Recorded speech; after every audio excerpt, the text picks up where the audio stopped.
महाराज जी ने कहा था चिलचिलाती धूप में भी मैं यहाँ पर गर्मी ठंडी करके और शिमला बना दूंगा। और आज हम गर्व से कह सकते हैं महाराज जी आए हैं तो इस बुंदेलखंड का टेम्परेचर जहाँ 47-45 डिग्री था, ऊपर वाले ने कृपा किया और पूरे बादल छा गए। यहाँ भी आज धूप में भी सारे साथी खड़े हैं। इसलिए मैं महाराज जी का वंदन अभिनंदन स्वागत करना चाहता हूँ आप सबकी तरफ से, और आपसे निवेदन करना चाहता हूँ कि 20 मई को सारे साथी आर.के. पटेल बन करके, आर.के. पटेल हो सकता है सभी बूथों पर, सभी गांव के हर व्यक्ति तक नहीं पहुंच पा रहा होगा इस चुनाव में, तो आर.के. पटेल आप बन जाइएगा, प्रत्याशी आप बन जाइएगा, और आप आर.के. पटेल बन करके सभी देवतुल्य आम मतदाताओं से, आम कार्यकर्ताओं से मेरा हाथ जोड़ के प्रार्थना है, हर बूथ पर हर घर तक चले जाइएगा और 22 तारीख को कोई वोट रहने जाए कमल के सामने की बटन दबा करके और आशीर्वाद प्रदान कराइएगा। यही मेरी प्रार्थना है। मैं कोई लंबी चौड़ी बात नहीं करना चाहता हूँ। लाइव न्यूज आया मुख्यमंत्री जी का, लाइव आप सब आए अतिथियों का, आप सब आए साथियों का स्वागत अभिनंदन वंदन करते हुए पत्रकार बंधुओं सहित सारे कर्मचारी अधिकारी, झाड़ू वाले, यहाँ पर पंडाल वाले, माइक वाले, पानी वाले, जो भी साथी माइक वाले, यहाँ पर जो भी गाड़ी वाले और जो भी साथी आए हैं, सबका स्वागत अभिनंदन वंदन, सभी को मेरा प्रणाम है, निवेदन है 20 मई को एक संदेशा मेरा सबको पहुंचा दीजिएगा। पहले मतदान और बाद में जलपान। अपने घरों में मेरी माताओं बहनों से, बहुओं से कह दीजिएगा पहले कमल की बटन दबाओ तब चूल्हा में आग जलाओ, पहले कमल की बटन दबाओ तब चूल्हा में आग जलाओ। ये मेरा निवेदन पहुंचा देंगे। कितने लोग पहुंचाएंगे? जरा हाथ उठा करके आशीर्वाद दे, हाथ उठा करके सब लोग आशीर्वाद देंगे। और भारत माता की, भारत माता की बहुत बहुत धन्यवाद। आप सबको प्रणाम वंदन नमन। धन्यवाद माननीय सांसद जी। अब मैं हमारे बीच में उत्तर प्रदेश सरकार के जल शक्ति राज्य मंत्री भी माननीय रामकेश निषाद जी उपस्थित हैं, उनका भी हार्दिक स्वागत है। अब मैं माननीय रामकेश निषाद जी को आमंत्रित करता हूं कि संक्षेप में माननीय मुख्यमंत्री जी का स्वागत करने का करें। संक्षेप। भारत माता की, कामतानाथ सरकार की, आज के इस चित्रकूट बांधा की पावन धरा पर अपने उत्तर प्रदेश के यशस्वी मुख्यमंत्री आदरणीय योगी आदित्यनाथ जी के आगमन पर जिस तरह से पूरे जनसैलाब ने उनको सुनने के लिए यहाँ पर उपस्थित हुए हैं, एक बार तालियां बजा करके वंदन अभिनंदन करेंगे। आप सभी लोगों को आदरणीय महाराज जी को सुनना है। मैं अपना पूरा समय महाराज जी को देते हुए आपका स्वागत वंदन अभिनंदन इस पावन धरा में करते हुए अपनी बात को विराम करता हूँ। बहुत बहुत धन्यवाद। धन्यवाद माननीय मंत्री जी।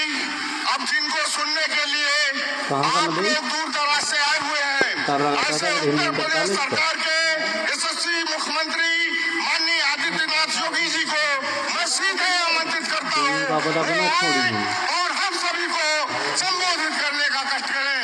जोरदार तालियों से स्वागत करें। तो आप बता कहानी जंगल में जमाया। भारत माता की, भारत माता की, तो टकलू भारत माता की, वंदे वंदे वंदे।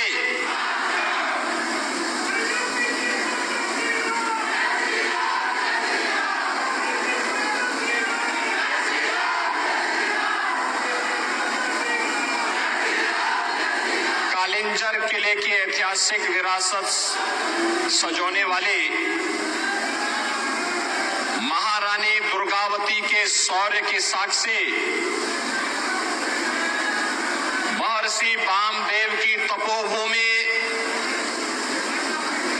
जनपद बांदा के इस पावन धरा को कोटि कोटि नमन करता हूं। नीलकंठ महादेव के आशीर्वाद से देख आज किल्ला घूमत है किल्ला एक नए इतिहास का सृजन करने के लिए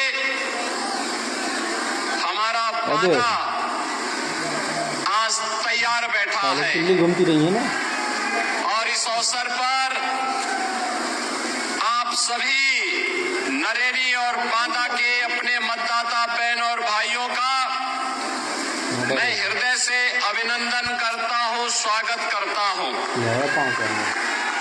मंच पर उपस्थित भारतीय जनता पार्टी के जिला के अध्यक्ष श्री संजय सिंह जी, जिला अध्यक्ष चित्रकूट श्री लवकुश चतुर्वेदी जी, लोकप्रिय सांसद और भारतीय जनता पार्टी के प्रत्याशी श्री आर.के. सिंह पटेल जी, प्रदेश सरकार में मंत्रिमंडल के मेरे सहयोगी श्री रामकेश निषाद जी, लोकप्रिय विधायक श्री प्रकाश द्विवेदी जी, लोकप्रिय विधायक नरेनी श्रीमती ओममणि वर्मा जी, प्रदेश सरकार के पूर्व मंत्री श्री चंद्रिका प्रसाद उपाध्याय जी, पूर्व सांसद श्री रमेश द्विवेदी जी, मंच पर उपस्थित भारतीय जनता पार्टी के हमारे सभी पदाधिकारीगण, वर्तमान और पूर्व जनप्रतिनिधिगण और उपस्थित नरेनी और बांदा के मेरे सभी उपस्थित बहन और भाइयों, आज मुझे कालिंजर की इस ऐतिहासिक विरासत की भूमि देवादिदेव महादेव नीलकंठ की इस पावन धरा पर आप सबसे संवाद करने का अवसर प्राप्त हो रहा है। इस पावन धरा को कोटि कोटि नमन करता हूं, आप सबका अभिनंदन करता हूं। बहनों और भाइयों, लोकसभा चुनाव 2024 आज चौथे चरण का भी मतदान हो रहा है। 3 चरण पहले पूरे हो चुके हैं, जिनमें 285 लोकसभा सीटों पर चुनाव हुए हैं। तीसरे चरण में आज 10 राज्यों की 96 सीटों पर चुनाव हो रहे हैं। और आप जान ही रहे होंगे, पूरे देश के अंदर एक ही स्वर है, एक ही लहर है, और वह है कि फिर एक बार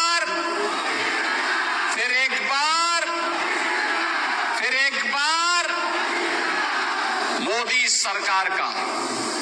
बहनों और भाइयों, मोदी सरकार लोग क्यों लाना चाहते हैं? देश के अलग अलग राज्यों में जो हम जाते हैं तो जनता जनार्दन एक ही बात कहती है, और कहती है जो राम को लाए हैं, जो राम को लाए हैं, जो राम को लाए हैं। और इसीलिए बहनों और भाइयों, जब इस चुनाव की चर्चा होती है तो मैं कहता हूं, ये चुनाव राम भक्तों और राम द्रोहियों के बीच में वर्तमान में चला गया है। मोदी जी की सफलता पर केवल 2 प्रकार के लोगों को आपत्ति है। एक, आपत्ति वे व्यक्त कर रहे हैं जो रामद्रोही है, और दूसरा जो पाकिस्तान के समर्थक हैं या पाकिस्तान। बाकी पूरा हिंदुस्तान मोदी में हो चुका है, और मोदी लहर आज के बाद सुनामी बनने की ओर अग्रसर है। और उसी सुनामी में आपको भी अपने साथ जोड़ने के लिए मैं एक बार फिर फिर से आपके पास आया हूं।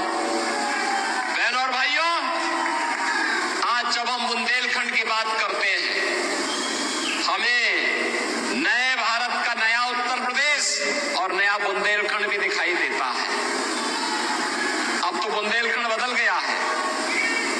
आप सोचो, इस समाजवादी पार्टी के लोगों ने यहां के युवकों के हाथों में तमंचे पकड़वाए थे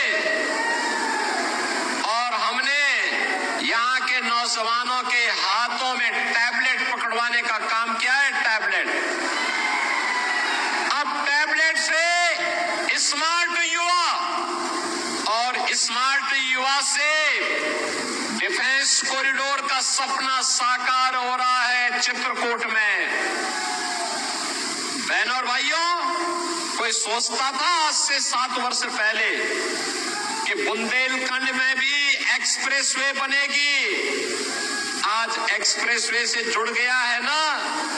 अब दिल्ली जाना हो तो फर्राटा मारते हुए आप भी सीधे दिल्ली और लखनऊ की यात्रा कर सकते हैं। अन्यथा पहले बुंदेलखंड में क्या स्थिति बना के रखी थी इन लोगों ने? यहाँ के संसाधनों को लूटते थे।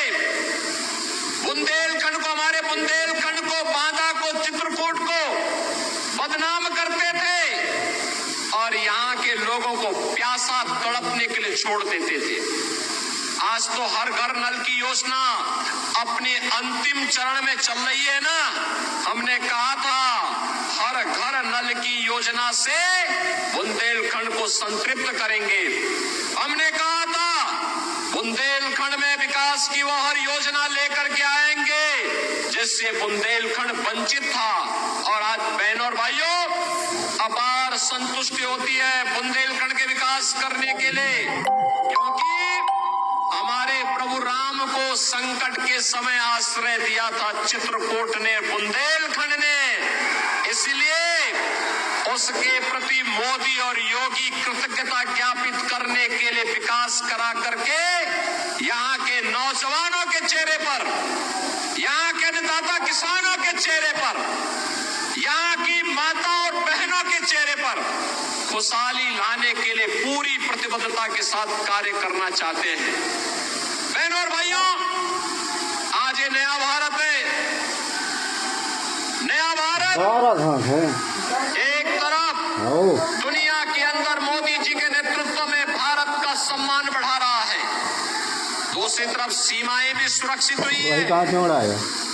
अब कोई दुश्मन देश भारत के अंदर घुसपैठ नहीं करता है। आज देश के अंदर आतंकी घटनाएं नहीं घटित हो सकती है। आज आप देख रहे होंगे, पहले आतंकी वारदात कांग्रेस और सपा की सरकार में होता था तो इन लोगों के पास एक ही जवाब होता था। ये कहते थे, क्या कहते थे? कहते थे आतंकवाद सीमा पार से हम क्या करेंगे। और आज थोड़ा जोर से भी विस्फोट हो जाए ना पटाखे का तो पाकिस्तान सबसे पहले सफाई देता है कि साहब मेरा हाथ नहीं है, क्योंकि इसे मालूम है ये नया हिंदुस्तान है, ये नया हिंदुस्तान है, छेड़ता नहीं है। लेकिन अगर कोई छेड़ता है तो उसको छोड़ता भी नहीं है। आज बहनों और भाइयों, विकास भी है, expressway, highway, railway, one district one medical college, हर घर नल की योजना, डिफेंस कॉरिडोर भी है और विकास की सभी योजनाएं जो आज हर चेहरे पर खुशहाली ला सकती है, हर नौजवान को स्वावलंबन की ओर अग्रसर कर सकती है। और गरीब कल्याणकारी योजनाओं की तो कोई गिनती नहीं। आप सोचो, 80 करोड़ लोग भारत के अंदर फ्री में राशन की सुविधा का लाभ प्राप्त कर रहे हैं। कितने लोग प्राप्त कर रहे हैं? 80 करोड़। और बहनों और भाइयों, पाकिस्तान की आबादी कितनी है? 23 से 24 करोड़। कितनी है? आज का समाचार पत्र पढ़ा आपने? पाकिस्तान में 1 किलो आटा के लिए मारा पीटी हो रही है। कल वहां दंगा हो गया इसी सारी बात को लेके, क्योंकि आटा ही नहीं है देश में। पाक अधिकृत कश्मीर में लगातार आंदोलन चल रहे, कह रहे कि हमें भारत का हिस्सा बनाइए, क्योंकि भारत में मोदी जी का शासन है और इसलिए हम भारत के अंदर खुशहाल रह पाएंगे। ये जो पाकिस्तान का राग अलाप रहे हैं, इन लोगों से बोलो कि भैया जाओ पाकिस्तान में ही रहो, वहां भीख मांगो, भूखे मरो, भारत के लिए बोझा मत बनो, क्योंकि भारत के लिए बोझा बन करके भारत की प्रगति के बैरियर ये लोग बने हुए हैं। बहनों और भाइयों, मैं आज आपसे यही कहने के लिए आया हूं, एक नया भारत है। जितनी पाकिस्तान की आबादी है, इंडियन में आवत हुई, लोगों को मोदी जी ने 10 वर्ष में गरीबी रेखा से उभारने का काम किया है। 25 करोड़ लोग गरीबी रेखा से उभरे, 60 करोड़ लोग आज देश के अंदर 5 लाख रुपए की स्वास्थ्य बीमा का, आयुष्मान भारत की सुविधा प्राप्त कर रहे हैं। और हमने उत्तर प्रदेश में तो ये भी व्यवस्था की है कि अगर हमारा विधायक, हमारा सांसद, कोई पदाधिकारी या कोई पीड़ित लिख देता कि साहब मैं बीमार हूं, आयुष्मान का कार्ड नहीं बन पाया है, उपचार कराना है, तो मैं जनधन अकाउंट में उसका सीधा पैसा भेजता हूं, कहता हूं उपचार कराइए, सरकार सारी देखभाल करेगी। बहनों और भाइयों, ये सारी सुविधा आज हम यूपी में दे रहे हैं। 50 करोड़ लोगों के जनधन अकाउंट खुल गए, 12 करोड़ अन्नदाता किसानों को किसान सम्मान निधि का लाभ, 12 करोड़ घरों में शौचालय का निर्माण, 10 करोड़ घरों में उज्ज्वला योजना का रसोई गैस का सिलेंडर और 4 करोड़ गरीबों को सिर ढकने के लिए एक आवास भी प्राप्त हो गया है। 4 करोड़ योजना बनाई कॉलोनी, मोदी जी ने कहा है 4 करोड़ योजना। जितने लोग बाकी बचे हैं मकान के लिए, कॉलोनी के लिए, अगले 5 वर्ष के अंदर उनको भी मकान उपलब्ध करवाने का काम करेंगे। जिनके पास आयुष्मान का कार्ड नहीं, 70 वर्ष के ऊपर के हर व्यक्ति का आयुष्मान कार्ड बना करके उसे 5 लाख रुपए की स्वास्थ्य बीमा का कवर देंगे। और मोदी जी ने यह भी कहा है कि जिसके पास उज्ज्वला योजना का सिलेंडर नहीं, उसके घर में भी सिलेंडर पहुंचाने का काम करेंगे। बहनों और भाइयों, ये हुई विकास के कार्यों को और गरीब कल्याणकारी कार्यों का लाभ। क्या किसी का चेहरा देखा गया? क्या योजना का लाभ जाति, मत और मजहब देख करके नहीं, मोदी जी ने तो सबका साथ, सबका विकास के मंत्र के आधार पर देश की सेवा की। लेकिन दूसरी तरफ वे लोग हैं जो एक तरफ विकास भी नहीं करा पाए, गरीबों का कल्याण भी नहीं करा पाए, और जब अवसर मिला था सत्ता में रहने का, तब क्या कहते थे? कहते थे राम तो हुए ही नहीं। ये कांग्रेस और सपा के लोग क्या कहते थे? अभी भी इनके वक्तव्य आ रहे हैं। कोई कहता है राम मंदिर बेकार बना है, कोई कहता है कि राम मंदिर नहीं बनना चाहिए था। क्या अयोध्या में राम मंदिर बनना चाहिए था कि नहीं बनना चाहिए था? आप समर्थन करते हैं, ये कांग्रेस और सपा के लोग विरोध क्यों कर रहे हैं? ये बहुजन समाजवादी पार्टी के लोग राम मंदिर का विरोध क्यों कर रहे हैं? और बहनों और भाइयों, इसीलिए मैं कहना चाहता हूं आपसे, ये लोगों की नियत देश के प्रति अच्छी नहीं है, अच्छी नहीं है। कांग्रेस का मैनिफेस्टो, इंडी गठबंधन का मैनिफेस्टो इस बात की गवाही दे रहा है। आज कांग्रेस क्या कहती है?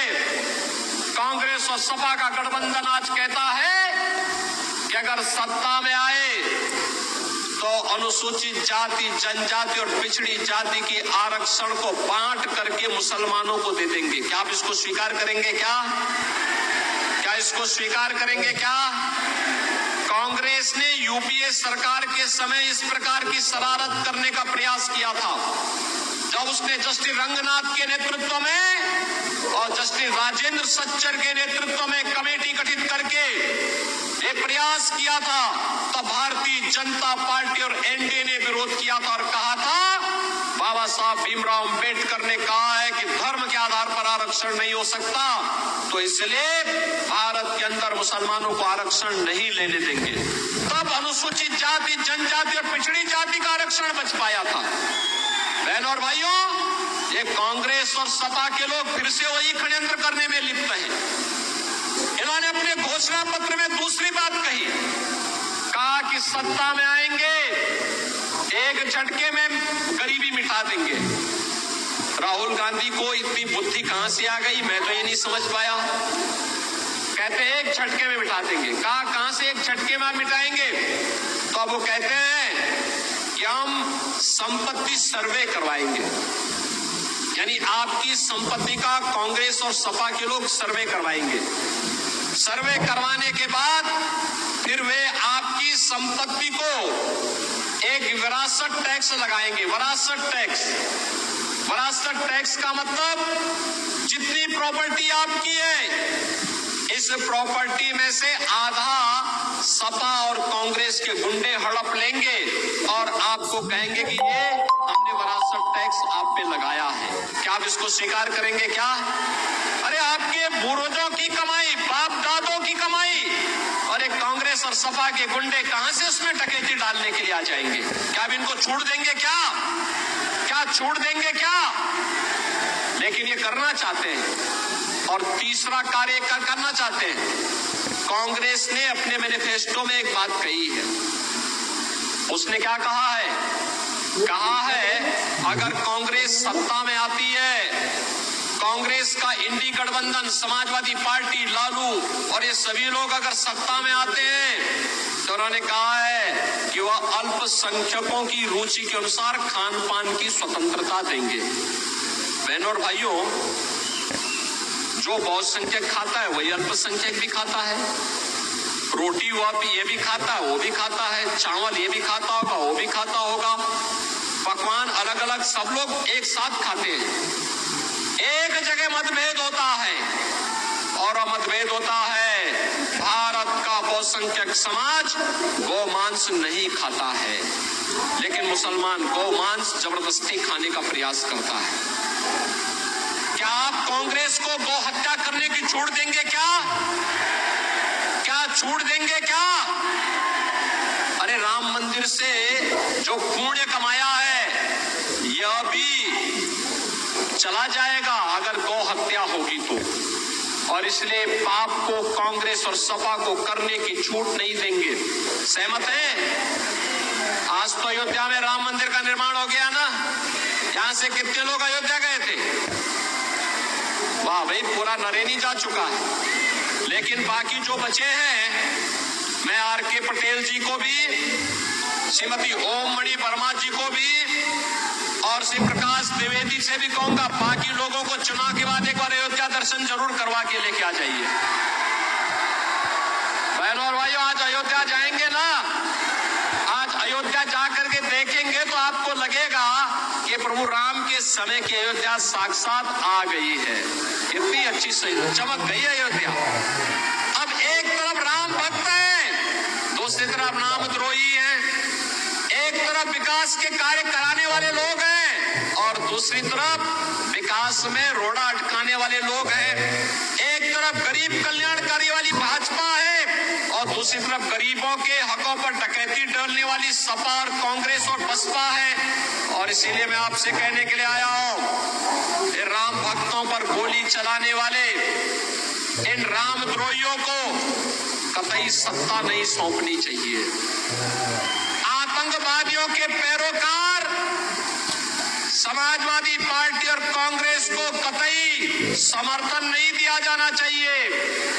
आपको आने वाली पीढ़ी के सामने कहने का एक आज के दिन पर आपके पास अधिकार है। आप वर्तमान और भावी पीढ़ी को कह सकते हैं कि देखिए, हमारी पीढ़ी सौभाग्यशाली है, हमने रामलला को अयोध्या में 500 वर्षों के बाद विराजमान होते हुए देखा है। इस पीढ़ी को इस लोक में और पूर्वजों को परलोक में जाकर के हम कह सकते हैं कि देखिए, आपकी जो आस थी, आपका जो संकल्प था, उसकी प्रतिपूर्ति हमने कर दिया है। बहनों और भाइयों, यह संकल्प और ये पुण्य जो आपके साथ जुड़ा है, अगर हमारे वोट से गौ हत्या होती है, हमारे वोट के कारण देश की सुरक्षा में आंच आती है, हमारे वोट के कारण अगर देश में जाति और वर्ग संघर्ष की स्थिति पैदा होती है, तो बहनों और भाइयों, आने वाली पीढ़ी कभी हमें माफ नहीं करेगी। और आज तो ये नए भारत का नया उत्तर प्रदेश है। पहले क्षेत्र कितना त्रस्त रहता था, माफिया अलग थे, डकैत अलग थे। आज तो बहनों और भाइयों आप देख सकते हैं, अयोध्या में रामलला विराजमान हुए, हर घर में राम नाम का संकीर्तन है, और बड़े बड़े माफियाओं का राम नाम सत्य है की यात्रा भी निकल रही है। निकल रही है ना, निकल रही है ना। तो यही होना चाहिए ना। आप सरकार के कार्य से संतुष्ट हैं, तो बहनों और भाइयों मैं आपसे अपील करूंगा, विकास की जो गति आज बुलेट ट्रेन की स्पीड से बुंदेलखंड में आगे बढ़ रही है, बांदा और चित्रकूट के अंदर बह रही है, उसे आगे बढ़ाने के लिए CRKS पटेल फिर से सांसद आवश्यक हैं। सहमत हैं? सहमत हैं? आपसे मेरी अपील है, जिन लोगों ने राम मंदिर का विरोध किया, जो लोग आतंकवाद के समर्थक हैं, जो लोग गरीबों के हकों पर डकैती डाल रहे हैं, जिन लोगों ने बुंदेलखंड को पेयजल के लिए तरसाया था, जिन लोगों ने यहाँ के खेतों को सूखा रहने के लिए मजबूर किया था, जिन लोगों ने यहाँ के युवकों के भविष्य के साथ खिलवाड़ किया था, जैसे उन्होंने आपको प्रताड़ित किया, ऐसे इनको वोट के लिए तरसाने का काम आप करेंगे। और इसके लिए मैं आया हूं, एक कमल खिलाइए, बुंदेलखंड को विकास और समृद्धि की एक नई ऊंचाई तक पहुंचाइए। पहुंचाएंगे तो फिर मेरे साथ आप बोलेंगे, भारत माता की, भारत माता की, भारत माता की जय श्री राम, जय जय श्री राम।